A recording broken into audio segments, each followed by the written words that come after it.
I'm just going to do a quick 2016 in review. And this year I've done it in a way where I'd like to kind of just briefly talk about each of our project sites, because there is just so much happening in our parks at the moment. It's actually really exciting and almost impossible to keep on top of it all. Colonial Gully, I don't know if you all know, actually has 2 project sites now. We've got the Zone 1. I've stolen all of these from Steph's beautiful project plans.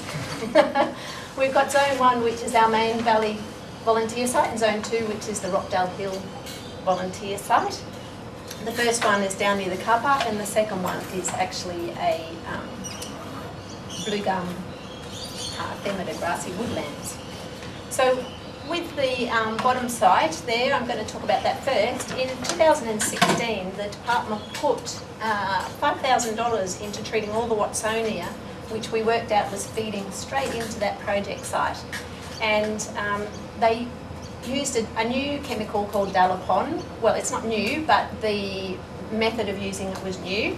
And it's a wonderfully selective herbicide, which we found very effective at controlling this weed, and it does very little damage to any other plant at all. If it's not in the Araceae family, it doesn't affect it. And since we have no plants that are native in the Araceae family down that creek line, we've been able to go great guns. In 2017, as a follow-up to that, the volunteers in the creek line site have been working away, treating all of the emerging weeds. And the other things the volunteers in the creekline site have been doing is removing the woody weeds from down there, primarily working on broom, blackberry and periwinkle. They also planted up the area. There was quite an extensive area that had been cleared of the Watsonia, and they have planted up that area again. Because the 2016 spraying was so successful, the type of clumps of weeds that are coming back is more like this. That would have been a clump as big as this area here that's just coming back. We hope that it's just the seeds from the previous year that are now coming up. This year, the department has put another $2,500 into Horsenell Gully, and they've sprayed out the Watsonia in that purple patch that you can see there. And also there are a few small patches that are marked 1, 2, 3 and 4, W1, 2, 3 and 4, which they've hit, which means that if this effectively does control any of the seed source, hopefully we're hoping over the next few years we're going to eradicate Watsonia for the park. They've also put a further $500 into controlling the woody weeds in Horsenell Gully there, and they've been focusing mainly on the erica and the blackberry, and it's of the areas that are marked E1, E2, E3 and E4, and they were just small isolated patches which has been really valuable to hit. We've also applied for an NRM grant to perform more follow-up work of the Watsonia to support this project, but we won't actually know if we're successful until sometime in December. Ornithogalum is unfortunately widespread through Horsenell Gully. Ornithogalum, also known as chinchuriki, it's a bulb weed which takes over, spreads and actually just kills everything else in its path because it's so successful at shading everything else. This work here was done by the mapping was done by our 2016 Green Army team.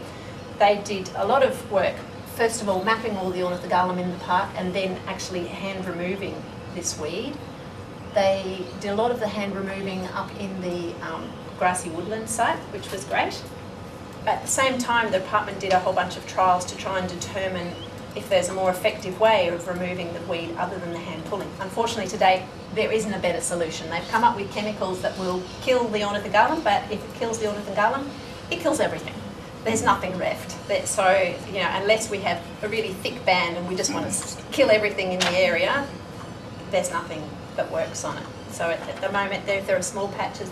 They're getting contractors just to drizzle little bits on those small patches, but otherwise, really hand removal still seems to be the best method. Please excuse. What date or dates were they active, the Green Army? They started in the park in July 2016, and we had a team that went basically all the way through. We had 2 projects. The first one went through to December 2016 and the second one went through to April 2017. So in July the plants are visible? Yes. with John. Yes? It was the first thing they did. Yes. Okay. See, the leaves emerge. The leaves are emerging in Yeah. July. Yep. Back up on the grassy woodland site this year, even though our Green Army team didn't actually work on it this year, what did happen was we managed to get some help from the Campbelltown Council Green Army team, which is currently running in September, and they went through and did some follow-up work from the work that our original team did. Rice on our original team, sorry. That's why I'm pointing at poor old Rice out there in the front. In addition to this, they also worked on some of the olive and the broom. Oh yes, so this actual image is showing you, I'm not sure how clear it is to you, but that's lots of olives surrounding a very mature eucalypt there. And the next slide will actually show you what it now looks like up there. So in the interim, what's happened is the Green Army team's been through, and also John has been through with a group of Pembroke Scouts, venturers, who were keen on obtaining their environment badge, and they've also worked on the ornithogalum broom and olive seedlings in October, and basically substantially increased the area which is currently under management. This month, volunteers have returned to the site and just removed the flower heads from any ornithogalum that was coming up. So we've kind of given it a second go through, and so far the results are looking quite positive, but it is quite a manual process. So Black Hill, here we go. We have 4 main project sites in Black Hill. Down the bottom we've got Zone 1, which is the Montacute Valley site. We've got our Wildflower Garden site, an Arid Garden, the Ghost Tree Gully site and the Ambers Gully site. This year, our Montacute Road team had access to their site washed away completely in the 2016 floods. Their loss was Morialta's gain as they came into Forth Creek and worked there for many months. There's Reg. Thank you, Reg. Appreciate that. So during this time, we did have our Green Army team scramble through the creek, and they did good work removing the blackberry. I don't know if you realise that's dead blackberry that's been sprayed by our Green Army team using Garlum, which is something that we as volunteers don't generally use. And they actually did lots of handwork removing the blackberry on Orchard Track, which was suffocating the native raspberry in the site. So I don't know if you know much about the native raspberry, but it is considered a rare plant. So the volunteer team did come back and work here in March as well.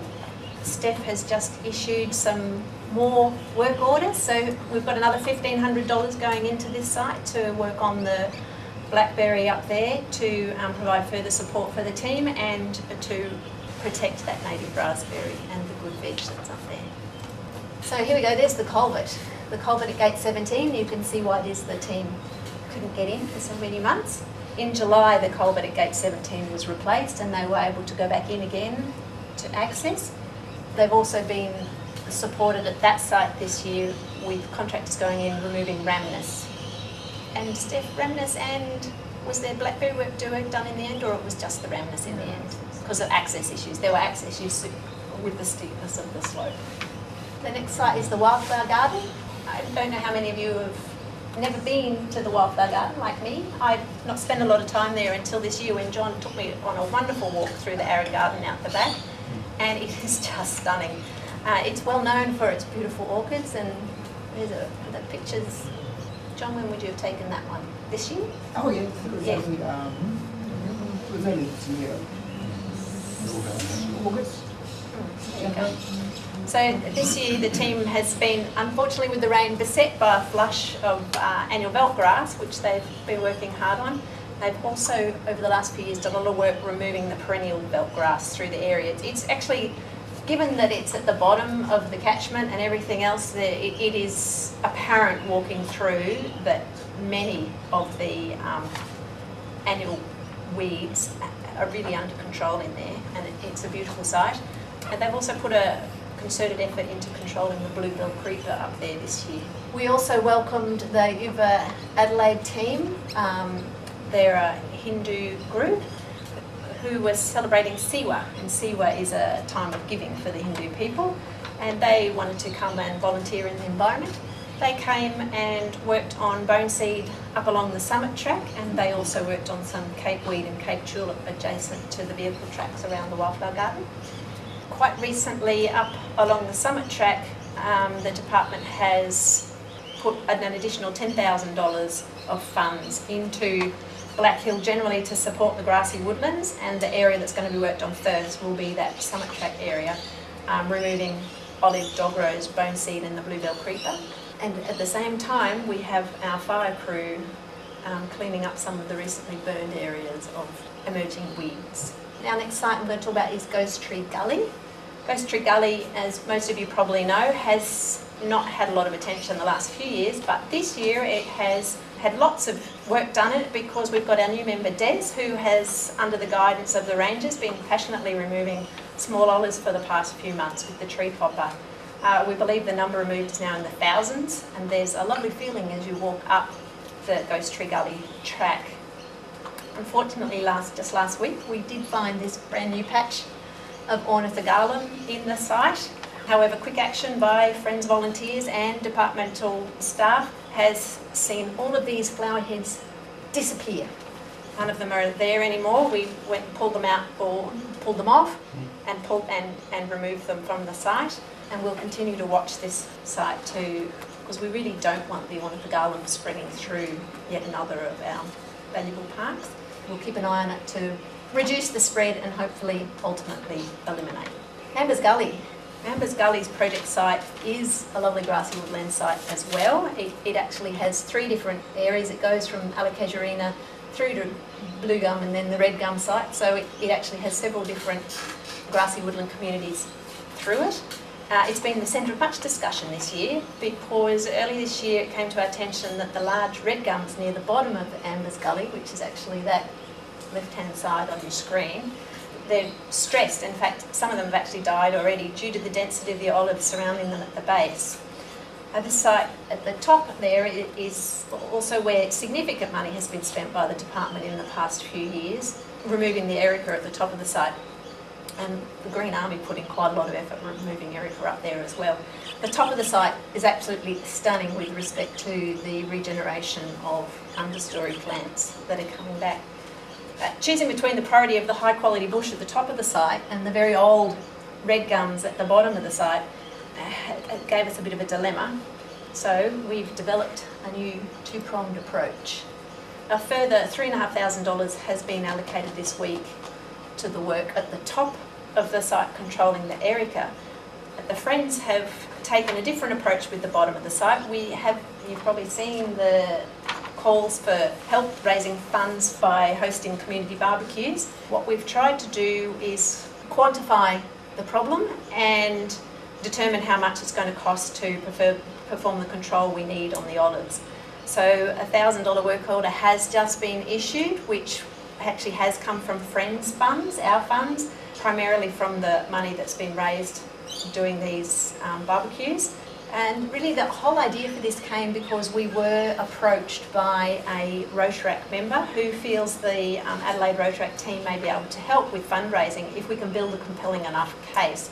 So we're hoping to be able to take our case to a number of service groups in the next 12 months and enlist their help, because you can see the difference between a healthy eucalypt there and a stressed one. Lucky last, Morialta. Morialta's a bit scary because there are so many of you that work in it. It's a more complex case as well because we have project sites being managed by more than one group. I start with Olive Hill. Olive Hill is our oldest site. It was the original Friends of Black Hill Morialta project site, and it's been going for almost 32 years. This year volunteers focused on an outbreak of saffron thistle, and we also hosted the Norwood Morialta Year 10 students, where we treated some Cape Tulip and some scabious. Contractors and the Juna fire crew have also contributed to the site this year, removing olive, and they're using the basil bark method of control. And I think you can see the olive on the left-hand side there. It shows you the results of the basil spraying. I don't know if anyone knows or wants to know more about the basil spraying, but if you do, you can ask me later. Fourth Creek. Fourth Creek is where we end up spending most of our time, primarily because as soon as we hold a community day, we get more volunteer hours than we do at most of the rest of the sites for the whole year, which is fantastic, but it does mean that we sort of go there a few times a year and it gets hit with a big group of people that don't necessarily know what they're doing. But we have successfully hosted 4 community days this year and 3 pop-up stalls since the new playground has opened. With the plantings this year, probably all remember from the newsletter, we all had lots of stress because our Green Army service provider decided that instead of starting the team in January as they were supposed to, they would start in December, which may sound all right to them, but that means come the end of April, when we hadn't seen a drop of rain, we had 2,000 plants that still hadn't been put in the ground. So that meant this year we ended up having 3 planting days. We held one with the Ceylon Tamil Society, who came along as part of their Remembrance Day, and 2 more days where members of the public came along and helped out. We also had the Pembroke Community Care students help plant some of them as well.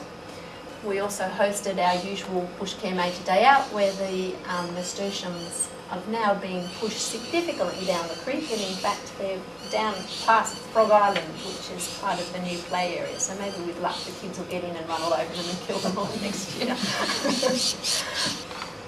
We always try and incorporate an educational message with our community days, even if it's nothing more than taking people on a hosted walk through the site and explaining the history of the site and what we do and how we do it. Our Pembroke Community Care team has run pretty much all year this year, and they have worked all the way along the length of Forth Creek and made a significant difference. So the first fall site, while it is part of the greater Forth Creek site, we try to sort of treat it a bit separately because it's from the top and it's got its own working bee. We had an injection of $1,000 of contractor funds again from the department towards the blackberry control, which has now opened up the site considerably. Instead of fighting a big pile of blackberry on the upside of the track, we can now walk straight through and start dealing with all of the other things that are on the site. The Green Army team additionally did a heap of work about 500 metres in from the car park in a site which used to be quite a lovely Banksia grove, but over recent years has been overtaken completely by rhamnus. They removed all the rhamnus and the blackberry and the fig and the arundo, which is, you know, the huge bamboo. They did an enormous job in there. It's now up to us to try and keep it clear, which is a bit of a daunting task.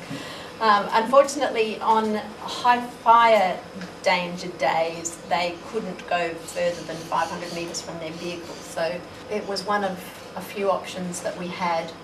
So they actually ended up spending quite a lot of time there. We have been delighted to see some orchids returning into the area, and we are excited to see what the new year may bring.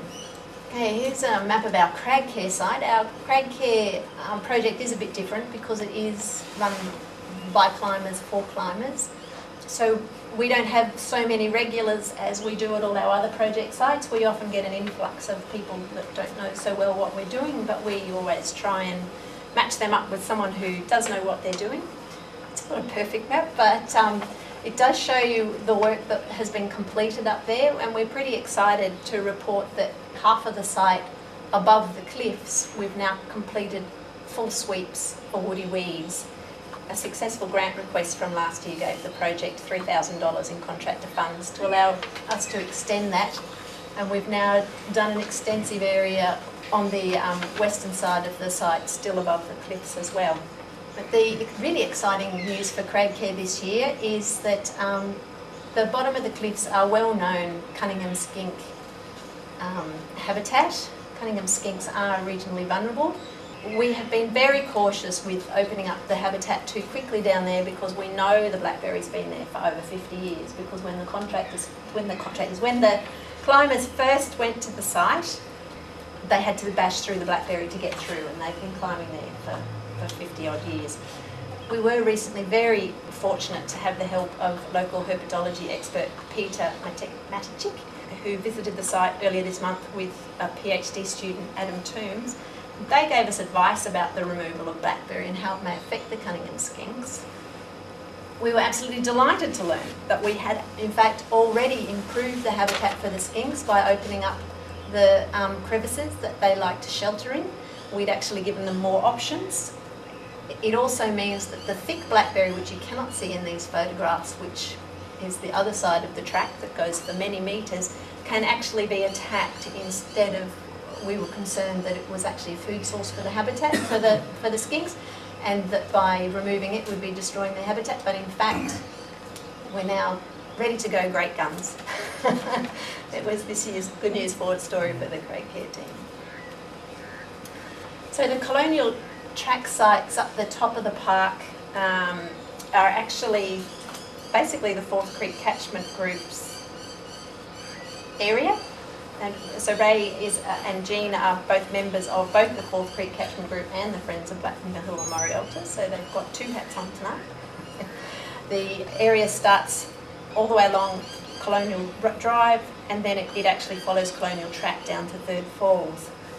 Split into two areas. The bits along Colonial Drive are the Fourth Creek Catchment Group. The other bit we've been working with the Green Army team, which is why you see them up there. This year the department have put $3,500 into treating Watsonia in the creek line from the top of the catchment at the very top of Fourth Creek. Not all the way through, because we've focused this time on project sites. We've sprayed all of the Watsonia in the two project sites up there, which is the Fourth Creek Catchment Group's project and also the Third Falls Track project.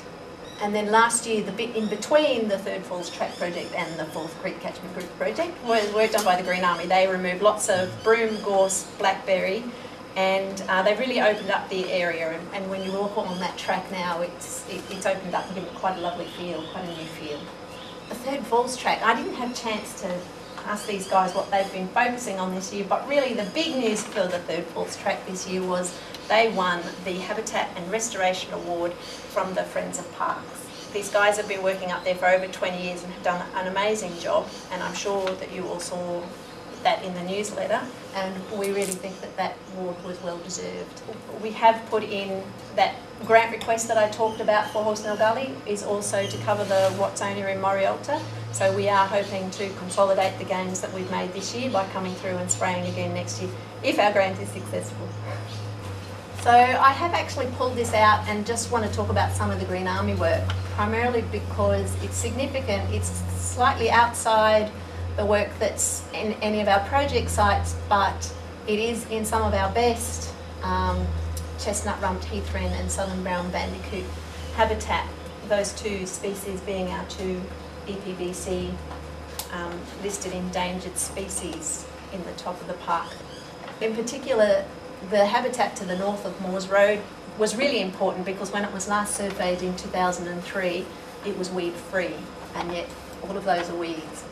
So once they'd finished their work, they mapped it and then they worked through it. There was an area that they couldn't get at because it's just too steep, and there were some species that they weren't carrying the right equipment for when they went through and did their sweep. And this area is, that section to the south side is where those first photographs of the southern brown bandicoots were taken and shared with you earlier this year. And I'm not sure if any of you watched the television this morning, but if you did and you saw the Totally Wild team on Channel 11 at 8 o'clock this morning, you would have seen Dave Hurd and myself on talking about the bandicoots in the top of the park.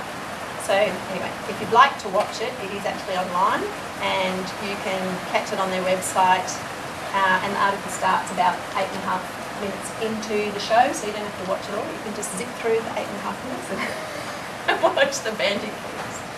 So the interesting thing about that is this is contiguous with the Pylon Track project site, and we actually had a shift in focus in the Pylon Track site this year. As the Green Army team worked up the creek lines, we realised that we really should be working down from the top now that Anne's initial project site is so clear of weeds. This year, instead of coming up from the bottom of Pylon Track, we've been entering from the Third Falls Track and working down the creek line. We were super excited this month when we realised we'd actually captured our chestnut-rumped heath wren at the top of the quadrant with our remote camera. So we have requested further funding, a different grant. We've made a completely different grant request to do follow-up work in the Pylon Track and all of that area that the Green Army did work on, so that the gains that they have made aren't lost. Now I have to say, how excited are you when you don't just find one EPC listed endangered species in your project site, but 2? You've got to be happy with those, haven't you? So, and you can see the date at the top there, that was the beginning of this month. So we're pretty excited by that, because that's daytime. Yeah, there is so much better quality photographs. Daytime sighting of the chestnut, of the southern brown bandicoot, right in the heart of the Pylon Track site. To add to that, Anne Taylor over here, our lovely Minute Secretary, is the project coordinator of the Pylon Track project site, and she was awarded a special commendation by the Rotary Club of Burnside in May for her now 32 years of service. Anne was an inaugural member of the group and is still an active volunteer, taking on the positions of Minute Secretary and Records Manager for the committee. She coordinates the Pylon Track project site, and she's an active volunteer at several other Friends project sites. And I just want to take this opportunity to once again congratulate Anne. It's my privilege. So we also nominated our Senior Ranger Dave Hurd for the Leadership in Conservation Rotary Club of Burnside Award, which he won. So again, we were very excited. At the very first meeting with Dave, he explained to the committee what was going on in the parks, which may affect our projects, and he has constantly kept us up to date with going on in the parks, which may be of interest to us. Since that time, he has provided the group with a much greater understanding of some of the management issues being considered and addressed by the NRM Adelaide and Mount Lofty staff.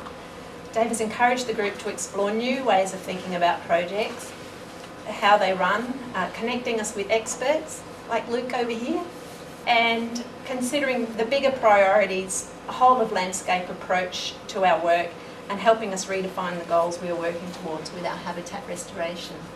And we think that Dave's award was well deserved as well. Oh yes, well, and Steph's. Steph's work's beautiful. Steph's in the front there, accepting on Dave's behalf. As usual, what was doing his things for Dave, like accepting his awards. His acceptance speech, wasn't it? And yeah. Without the support of my beautiful, vibrant volunteer support I had to officer. read that out in his acceptance speech. Nice. Dave has apologised for not being here tonight. He has asked me to thank you all for being supporters of the group, and to mention some of the challenges he thinks that we should be considering and looking forward to. He encourages us to continue to look at the bigger picture and think beyond the boundaries of individual project sites. While we go about our work, we'd like to think that we are applying best practice, but how can we do better? What can we do to improve things? And the biggest challenge of all is, how do we instill a love of nature in the next generations so that all the gains we have currently made aren't lost because there's a disconnection or disinterest?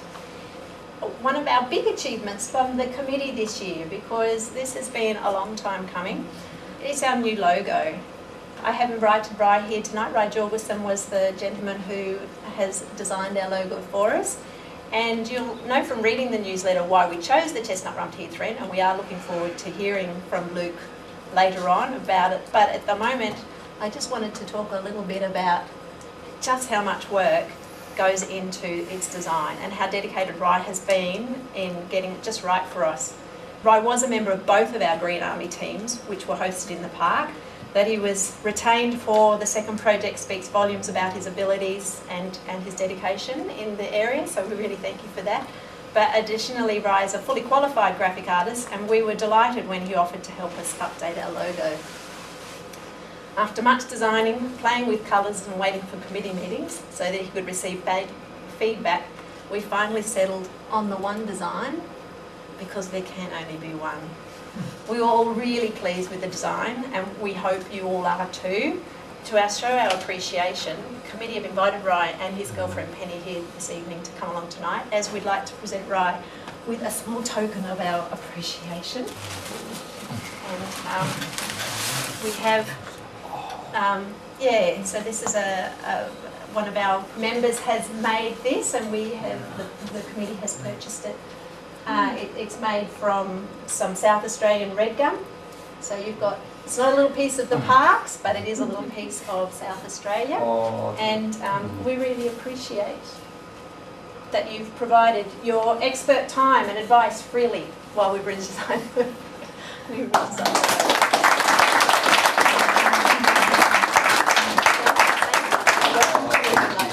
much. This is beautiful.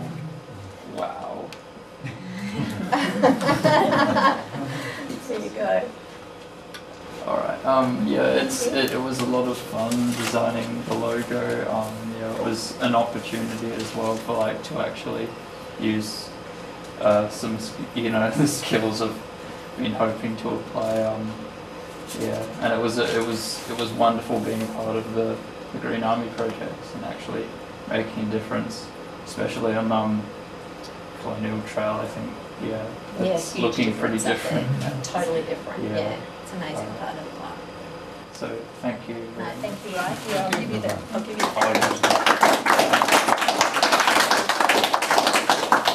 So that concludes my President's Report for 2017.